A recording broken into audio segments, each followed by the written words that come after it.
Yan Right, na. Senator Francis Pangilinan is recognized.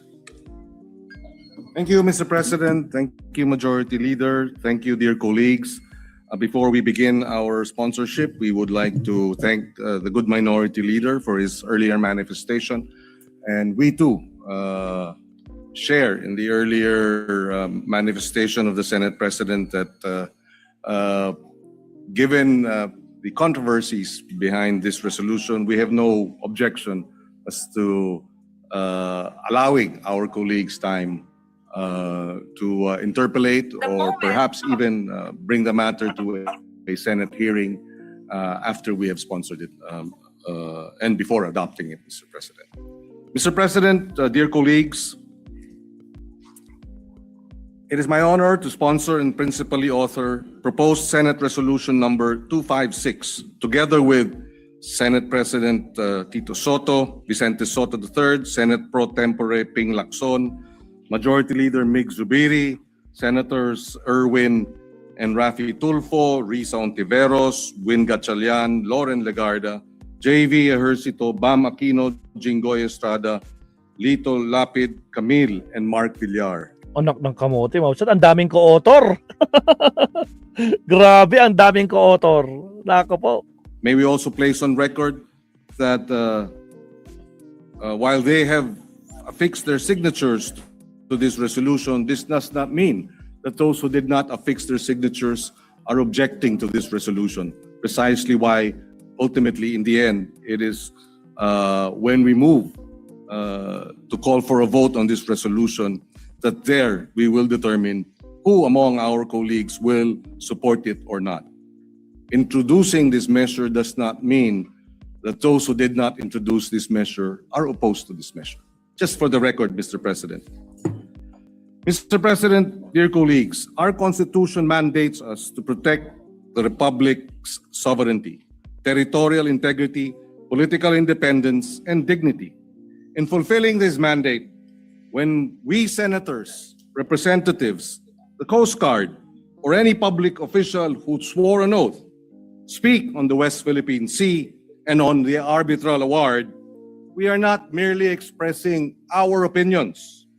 We are carrying out our solemn duty to uphold and defend the Constitution, to defend the nation, and uphold the rule of law.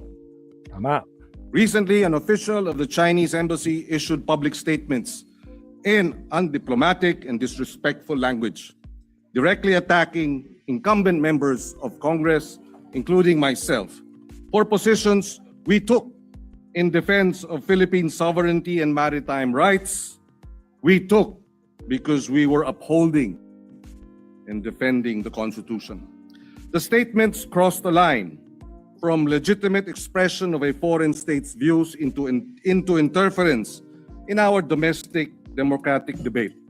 By adopting this resolution, the Senate tells China and the world that this institution will not be cowed, that this institution will defend our nation's sovereignty, that this institution will defend and uphold our Constitution as we swore to defend and uphold the Constitution. That we stand as one in saying, no foreign mission may dictate what Filipino senators or cannot, what Philippine senators can or cannot say in the lawful performance of their official duties. We may hold differing views on many matters, yet in this, we must stand together. We uphold our officials when they speak on behalf of our nation, and we safeguard our institutions when they are disparaged by outsiders. Second, this resolution is addressed to our own Department of Foreign Affairs. We acknowledge that the DFA last night issued a statement expressing serious concerns over the escalating exchanges and has made, quote, firm representations to the Chinese side. This action responds directly to our call in the whereas clauses of this resolution that the DFA engage in the government of the People's Republic of China, quote, in accordance with international law and established principles of state relations. End of quote. But we must also note, while China has summoned our ambassador in Beijing over remarks made by Philippine officials at home, it is their embassy that has publicly disparaged our legislators, our officials of the armed forces, our officials of the Coast Guard, and questioned our motives, sought to restrict what we say in our territory. That imbalance must not be allowed. It is incumbent upon the DFA to protect the country's sovereign rights and, standing in the community of nations, do more, go further. Third, our resolution addresses China's embassy in Manila. We know this pattern. The harsh public statements against Philippine officials are part of a wider strategy to harass and to intimidate those who defend our maritime rights, to discredit our legal victory before the arbitral tribunal under UNCLOS, and to reverse the reality that their 9-dash line claim an absurd position of claiming 90% of the West Philippine Sea and the South China Sea, or 500,000 square kilometers of our exclusive economic zone. We cannot allow this to pass. At sea, this strategy manifests as dangerous maneuvers, water cannon attacks, ramming and blockades against our vessels, and attacking our fishermen, harassing them in the West Philippine Sea. In words, it manifests as propaganda, disinformation, and now direct attacks against senators, Coast Guard officers, and other public servants. We know their goal, to make the Philippines doubt itself, to make the international community doubt the rulings, to employ the divide and rule strategy by dividing our people and making our people fearful, and to pressure us into accepting so-called arrangements that quietly erode what we lawfully possess.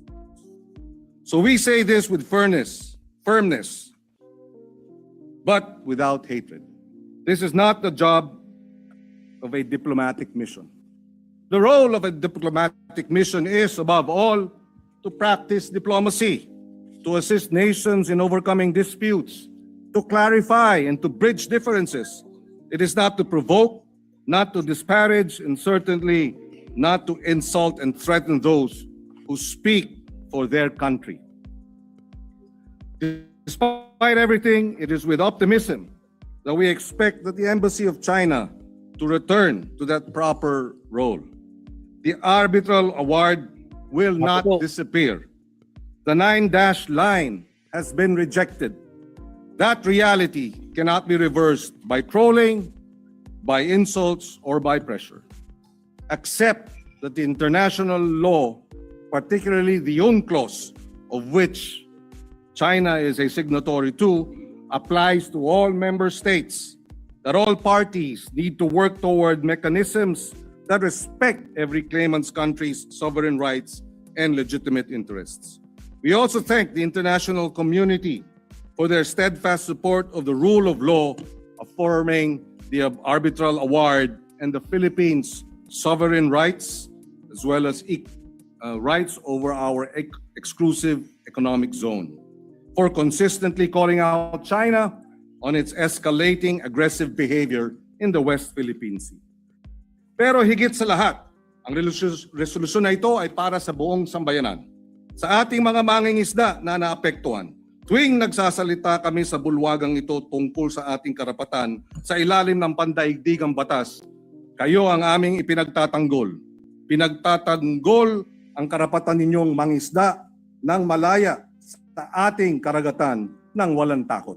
Sa ating Coast Guard at Armed Forces, kasama ninyo ang Senado sa nananinindigan. Saludo kami sa inyong tapang at hindi namin kayo pababayaan. At sa lahat ng ating mga kababayan, lalo na sa mga kabataan, Mahalaga ang ating relasyon sa China, pero sa ating kapayapaan, sa presyo ng pagkain, sa trabaho, kaya naman batas at diplomasya ang dapat pinipilit ipairal. Pero alam nating hindi pag-aatubili ang sagot sa mga bully. Hindi nabibili ng pananahimik ang kapayapaan at hindi nagtataguyod ang batas ng pag-aamo-amo. Respeto, paggalang, yan ang pinakamahusay na sandigan ng isang matatag at maayos na relasyon ng dalawang mga bansa. Ito ang gustong tiyakin ng resolusyon na ito. But beyond this resolution, we propose a way forward. As this year's chair of ASEAN, the Philippines has the opportunity to help conclude a rule-based, fair, workable, and ladderalized mechanism on the conduct of parties in the South China Sea. We believe that such code of conduct be firmly anchored in international law, including UNCLOS and the principles reflected in the arbitral award. We ask our neighbors, partners, and allies support the Philippines initiative, support ASEAN's effort to support a region where disputes are managed by law and dialogue, not by insults, bullying, force, or threats. Ngayon, sa panahong tumitindi ang pandaigdigang tensyon, sinisiguro ko magkakasangga tayo.